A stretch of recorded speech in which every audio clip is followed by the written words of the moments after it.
जी अस्सलाम वालेकुम, सत श्री अकाल। मैं सबसे पहले तो बीना फराज जो मेरी एडवोकेट है उनका शुक्रिया अदा करूँगा, अदालत का भी शुक्रिया अदा करूँगा। हुकूमत हमने चाहे वो माजी के हथकंडे हों, चाहे वो डिक्टेटर हों, या ये आज की जो पीडीएम हुकूमत हो, या इससे माजी की जो हुकूमतें हैं, इन्होंने हमेशा सहाफ़ियों का गला दबाने की कोशिश की है और यही इनकी ख्वाहिश रही है कि इनको जो हम आईना दिखाते हैं वो ये आईना तोड़ने की कोशिश करते हैं। हमारा जो फ़र्ज़ है इनको आईना दिखाना है और हमेशा दिखाते रहेंगे। जिस तरीके से ये भोंडी किस्म की एफआईआर मुझ पे दर्ज की गई और जिसमें जो चीज़ें शामिल की गई, मुझे उस पर बड़ी हंसी भी आ रही है कि इस वक्त जो कहा जा रहा है कि मैं पत्नी सुबाइयत को यानी नस्ली तासुब को फ़रोग़ दे रहा हूँ, मैं मुल्क के साथ बगावत कर रहा हूँ। मेरा तो फ़र्ज़ है बइसत एक सहाफ़ी, जो कुछ हुआ उसको मैंने कोट अनकोट अवाम को पेश किया, अवाम के सामने वो हक़ाइक़ में ले आया। लेकिन इनसे हक़ाइक़ बर्दाश्त नहीं होते। इन हक़ाइक़ के हवाले से ये हमेशा चाहते हैं कि हक़ाइक़ पस पर्दा रहें। जो चीज़ें इस एफआईआर में दर्ज हैं वो सब आपके सामने हैं। अगर उस एफआईआर को आप खोलें तो पहले तो एफआईआर आप पुलिस पर करें, इस्लामाबाद की पुलिस और इंतज़ामिया पे, कि उन्होंने खैबर पख्तूनख्वा से जो आने वाले पख्तून हैं, जो बलूचिस्तान से आने वाले पख्तून हैं, उनके कार्ड इन्होंने चेक किए, उनको अरेस्ट किया, उनको हरेस किया। तो क्या ये बात अगर मैंने अपने व्लॉग में की है तो मैंने कोई गलत किया है? और हाँ, अगर आप समझते हैं कि ये गलत है तो फिर अपने मिनिस्टर अमीर मुकाम पर भी आप कर सकते हैं एक पर्चा, क्योंकि उन्होंने प्रेस कॉन्फ्रेंस में ये बात की कि मेरे पख्तूनों को हरेस किया जा रहा है। दूसरी बात जो ये कर रहे हैं कि हम इंतशार फैला रहे हैं। भाई इंतशार कौन फैला रहे हैं वो सबके सामने है। लेकिन जो कुछ हुआ हमने हमेशा हक और सच की बात की है, हमेशा हक और सच की बात को बुलंद करते रहेंगे। ये हमारा अज़म है। सहाफ़त का ये रास्ता कठिन ज़रूर है, हर तरफ कांटे ही कांटे हैं, लेकिन अगर हमने चुना है तो फिर हमने अपनी आवाम को हर खबर से बाखबर रखना है। और अगर खबर से आपको इतनी तकलीफ़ होती है, आज जो एफआईआरें हुई हैं, मैं अब देख रहा था इंटरनेशनल मीडिया को, मैं आज भी आपके सामने ये बात करता हूँ कि मैं अक़लियती कार्ड नहीं खेलता, ना मुझे अक़लियती कार्ड खेलना है। मैं बहैसियत एक पाकिस्तान बात कर रहा हूँ, मैं भी पाकिस्तान उतने ही पाकिस्तानी। आज माइनॉरिटी मेजॉरिटी सबकी हालत सबके सामने है। इस वक्त ना माइनॉरिटी ठीक है ना मेजॉरिटी वाला ठीक है, तो मैं माइनॉरिटी वाला कार्ड तो बिल्कुल नहीं खेल रहा हूँ। लेकिन इस वक्त जो इंटरनेशनल मीडिया इस खबर को उठा रहा है, आप खुद अपने इस चेहरे को, इस मुल्क के पॉजिटिव चेहरे के हवाले से जो हम काम करते हैं, इसी को दागदार करने के लिए आप इस किस्म की भोंडी हरकतें करते हैं। आप इस किस्म की एफआईआर दर्ज कराते हैं सहाफ़ियों को दबाने के लिए, उनका गला दबाने के लिए। कभी आप मतीउल्लाह जान को उठा लेते हैं, कभी आप इमरान रियाज को उठा लेते हैं, कभी हम पर एफआईआर दर्ज कराते हैं। अगर आपकी ये ख्वाहिश है, ये आपकी ख्वाहिश हो सकती है और आप सोच सकते हैं कि बेशक हम खामोश हो जाएंगे और हम खामोशी से इसी तरह काम करेंगे और आप जो कहेंगे जी बिल्कुल ठीक है, ऐसा नहीं हो सकता। जो चीज़ गलत होगी, गलत की निशानदही हम करेंगे, आपको बताएंगे, ये आपका काम है ठीक करना। हम गलत चीज़ों की निशानदही करें, आप उसको ठीक करने के बजाय उल्टा हम पे इस किस्म की भोंडी एफआईआर दर्ज कराएं, तो मैं समझता हूँ कि ये इंतहाई बेशर्मी की हदें क्रॉस की इस हुकूमत ने। और अगर ये हुकूमत समझती है कि ये इसी तरह फस्तायत और इसी तरह बर्बरियत सहाफ़ियों पर बरकरार रखेगी, तो याद रखना हर यजीद का ज़वाल होता है, हर फिरौन, हर रावण जो है उसको झुकना होता है। तो सहाफ़ी तो चाहे वो परवेज़ मुशर्रफ का दौर था या अयूब खान का दौर था, हर दौर में हमने तकलीफ़ें सही, हमने मसाइब सहे, लेकिन आज भी सहाफ़ी जिंदा है, आज भी सहाफ़ी आपके सामने खड़ा है और आज भी सहाफ़ी हक और सच की बात कर रहा है। जिन्होंने इन्होंने मिटाने की कोशिश की, खुद वो मिट गए। आज मुझे बताएं उनका नाम तारीख में किन अल्फाज में याद होता है? आज उन सहाफ़ियों का नाम जिंदा है, आज उन सहाफ़ियों का नाम सरखरू है, हर जगह में उनको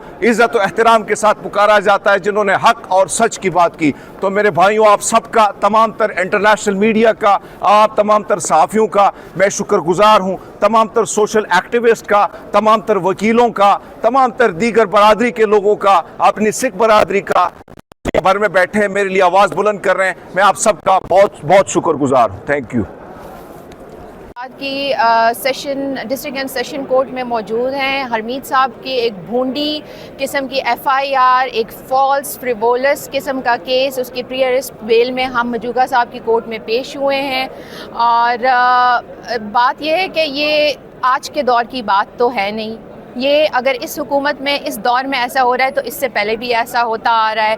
یہ ہر دور کا ایک ہے کہ صحافیوں کو ابڈکٹ کرنا, ان کو انٹیمیٹ کرنا, ان کو ہراس کرنا, یہ ہر دور کا وتیرہ رہا ہے. لیکن یہاں پہ فیصلہ سازوں کو اس بات کی سمجھ آ جانی چاہیے کہ یہ کروڑوں پاکستانیوں کا ایک ملک ہے. حرمیت بھی اتنے ہی پاکستانی ہے جتنے ہم پاکستانی ہیں, وہ بھی اتنے ہی محب وطن ہیں جتنے ہم محب وطن ہیں. لہٰذا اس طرح کے ہتھ کنڈوں سے ہم بہت ایک غلط امیج دنیا کو دیتے ہیں. اگر کل آپ سی پی جے کی ایک رپورٹ آئی ہے کہ پاکستان غزہ کے بعد دوسرا وہ ملک ہے جو صحافیوں کے لیے غیر محفوظ ہے, لہٰذا ہم اس کی پرزور مذمت کرتے ہیں اور بھرپور طریقے سے قانونی کارروائی جاری رکھیں گے. کبھی آپ مطیع اللہ جان کو اٹھا لیتے ہیں, کبھی آپ عمران ریاض کو اٹھا لیتے ہیں, کبھی ہم پر ایف آئی آر درج کراتے ہیں. اگر آپ کی یہ خواہش ہے, یہ آپ کی خواہش ہو سکتی ہے اور آپ سوچ سکتے ہیں کہ بے شک ہم خاموش ہو جائیں گے اور ہم خاموشی سے اسی طرح کام کریں گے اور آپ جو کہیں گے جی بالکل ٹھیک ہے, ایسا نہیں ہو سکا. جو چیز غلط ہوگی, غلط کی نشاندہی ہم کریں گے, آپ کو بتائیں گے, یہ آپ کا کام ہے ٹھیک کرنا. ہم غلط چیزوں کی نشاندہی کریں, آپ اس کو ٹھیک کرنے کے بجائے الٹا ہم پہ اس قسم کی بھونڈی ایف آئی آر درج کرائیں, تو میں سمجھتا ہوں کہ یہ انتہائی بے شرمی کی حدیں کراس کی اس حکومت نے. اور اگر یہ حکومت سمجھتی ہے کہ یہ اسی طرح فسطائیت اور اسی طرح بربریت صحافیوں پر برقرار رکھے گی, تو یاد رکھنا ہر یزید کا زوال ہوتا ہے, ہر فرعون, ہر راون جو ہے اس کو جھکنا ہوتا ہے. تو صحافی تو چاہے وہ پرویز مشرف کا دور تھا یا ایوب خان کا دور تھا, ہر دور میں ہم نے تکلیفیں سہی, ہم نے مصائب سہے, لیکن آج بھی صحافی زندہ ہے, آج بھی صحافی آپ کے سامنے کھڑا ہے اور آج بھی صحافی حق اور سچ کی بات کر رہا ہے. جنہوں نے انہوں نے مٹانے کی کوشش کی خود وہ مٹ گئے. آج مجھے بتائیں ان کا نام تاریخ میں کن الفاظ میں یاد ہوتا ہے؟ آج ان صحافیوں کا نام زندہ ہے, آج ان صحافیوں کا نام سرخرو ہے, ہر جگہ میں ان کو عزت و احترام کے ساتھ پکارا جاتا ہے جنہوں نے حق اور سچ کی بات کی. تو میرے بھائیوں, آپ سب کا, تمام تر انٹرنیشنل میڈیا کا, آپ تمام تر صحافیوں کا میں شکر گزار ہوں, تمام تر سوشل ایکٹیوسٹ کا, تمام تر وکیلوں کا, تمام تر دیگر برادری کے لوگوں کا, اپنی سکھ برادری کا, بھر میں بیٹھے ہیں میرے لیے آواز بلند کر رہے ہیں, میں آپ سب کا بہت بہت شکر گزار ہوں. Thank you. آج کی ڈسٹرکٹ اینڈ سیشن کورٹ میں موجود ہیں. حرمیت صاحب کی ایک بھونڈی قسم کی ایف آئی آر, ایک فالس فریولس قسم کا کیس, اس کی پری ارسٹ بیل میں ہم مجوگا صاحب کی کورٹ میں پیش ہوئے ہیں. اور بات یہ ہے کہ یہ آج کے دور کی بات تو ہے نہیں. یہ اگر اس حکومت میں اس دور میں ایسا ہو رہا ہے تو اس سے پہلے بھی ایسا ہوتا آ رہا ہے. یہ ہر دور کا ایک ہے کہ صحافیوں کو ابڈکٹ کرنا, ان کو انٹیمیٹ کرنا, ان کو ہراس کرنا, یہ ہر دور کا وتیرہ رہا ہے. لیکن یہاں پہ فیصلہ سازوں کو اس بات کی سمجھ آ جانی چاہیے کہ یہ کروڑوں پاکستانیوں کا ایک ملک ہے. حرمیت بھی اتنے ہی پاکستانی ہے جتنے ہم پاکستانی ہیں, وہ بھی اتنے ہی محب وطن ہیں جتنے ہم محب وطن ہیں. لہٰذا اس طرح کے ہتھ کنڈوں سے ہم بہت ایک غلط امیج دنیا کو دیتے ہیں. اگر کل آپ سی پی جے کی ایک رپورٹ آئی ہے کہ پاکستان غزہ کے بعد دوسرا وہ ملک ہے جو صحافیوں کے لیے غیر محفوظ ہے, لہٰذا ہم اس کی پرزور مذمت کرتے ہیں اور بھرپور طریقے سے قانونی کارروائی جاری رکھیں گے. بہت شکریہ. یہ لگا لوں.